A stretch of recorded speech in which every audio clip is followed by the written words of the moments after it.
Elections.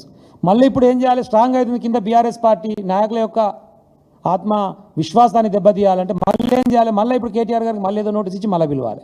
అయిపోయింది. Phone tapping police వాళ్ళు చెప్పారు, మాకు ఉన్నటువంటి 600 నెంబర్లు 4000 కార్ రికార్డులలో ఇలా సినిమా ఇండస్ట్రీకి సంబంధించిన ఎవరు లేవని చెప్పారు.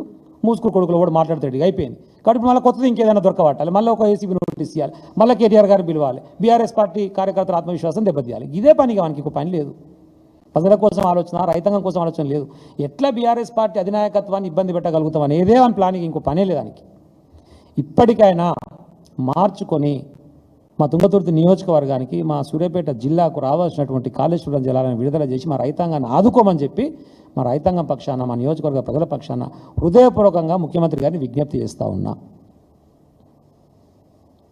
పదాలు మార్చుకో, మాటలు మార్చుకో, రైతాంగం కోసం, మహిళల కోసం, విద్యార్థుల కోసం చేయగలిగినటువంటి కార్యక్రమాలు తెలియకపోతే, చదువు రాకపోతే కూర్చోబెట్టుకొని నేర్చుకొని తెలుసుకొని మంచి సంక్షేమ కార్యక్రమాలను ఇంప్లిమెంట్ చేసే ఒక మంచి బుద్ధి భగవంతునికి ప్రసాదించాలని చెప్పి కూడా నేను కోరుకుంటూ సెలవు.